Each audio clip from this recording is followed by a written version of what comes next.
She was very, very funny, very talented. She's an actress, a producer. She's been on some TV here in Egypt. She's been in some movies.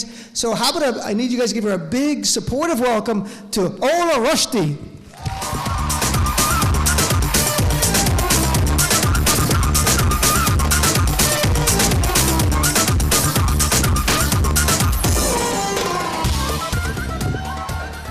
أنا مبسوطة جدا يا جماعة إن إحنا كلنا متجمعين النهاردة عشان في موضوع مهم جدا عاوزة أكلمكم فيه، هو الإعلام بتاع الشرق الأوسط في إيدينا، وإحنا لازم نعمل حاجة.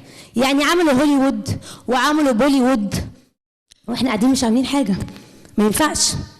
حد فيكم شاف القناة الهندية اللي اسمها زي أفلام؟ مين شافها؟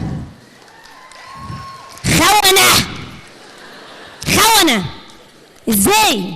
احنا عندنا افلام وحاجات كتير وانتوا قاعدين تتفرجوا على زي افلام الهندي، بس هي جماعه جامده جدا بصراحه، ناس جامده. يعني مش بس بيعملوا افلام هندي على انجليزي وللشرق الاوسط، يعني هم بيعملوا افلام وكمان مثقفين، يعني نات اونلي بات اولسو، مش معقول. جامدين جدا. قلبت مره فتحت القناه فشفت مسلسل، لقيت الراجل بيقول للست ايه بنجابي كيري بوتاندوري كاري I love you. الحمد لله فهمت I love you. راحت هي رد عليه هيلي بوريتا سيبيري مهراجا ناري what the hell are you talking about.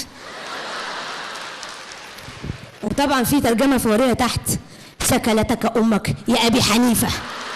ميرسي جدا يا جماعة، شكرا، ثانك يو.